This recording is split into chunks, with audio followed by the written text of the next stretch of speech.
வணக்கம். செய்திகள் வாசிப்பது சுதாரவி. தமிழகத்தில் புகழ்பெற்ற ஆதீனங்களில் முதன்மையானது பேரூர் ஆதீனம்.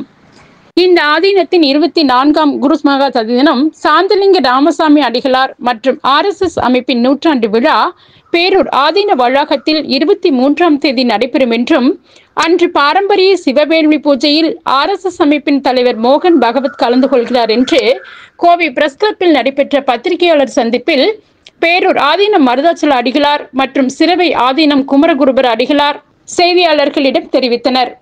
மேலும் அவர் கூறும்போது, பாரத நாட்டில் சமயம் சார்ந்த நிகழ்வுகளும் தொடர்ந்து நடைபெறுவதற்கும், அதில் ஏதாவது இடையூறு ஏற்படும் போது அதை துணிந்து நின்று கேட்டு அதை தக்க வைத்துக் கொள்வதற்கும் தொடர்ந்து செயல்பட்டு வரும் ஒரு அமைப்பு RSS அமைப்பாகும் என்றார்.